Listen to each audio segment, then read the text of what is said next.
तर याच्यामध्ये आपल्याला रूट बघायचे आहे की रूट कोणते कोणते आहेत.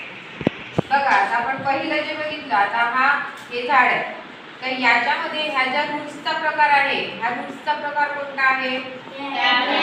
टॅपरूट. टॅपरूट आहे हे कसं ओळखलं तुम्ही? सांगा ना. हा, कसं ओळखलं की हे टॅपरूट आहे?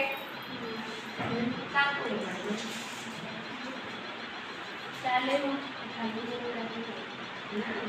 कसं सांगितलं? टॅपरूट झाड जे असतं त्याला काय आलेलं असतं, एकच मूळ आलेलं असतं, ते जमिनीत जातं आणि हे जे मेन आहे बघा, हे निमुळतं होत गेलेलं आहे, बरोबर. आणि त्याला मग ह्या मेन मुळाला, हा जे काय याला काय आलेला आहे, अशा वेगवेगळ्या मुळा आलेल्या आहेत. याला कोणतं रूट म्हणतात? टॅपरूट असं म्हणतात, म्हणजे प्रायमरी मूळ असं म्हणतात. आता ह्या टोक जे आहे, ह्या टोकला काय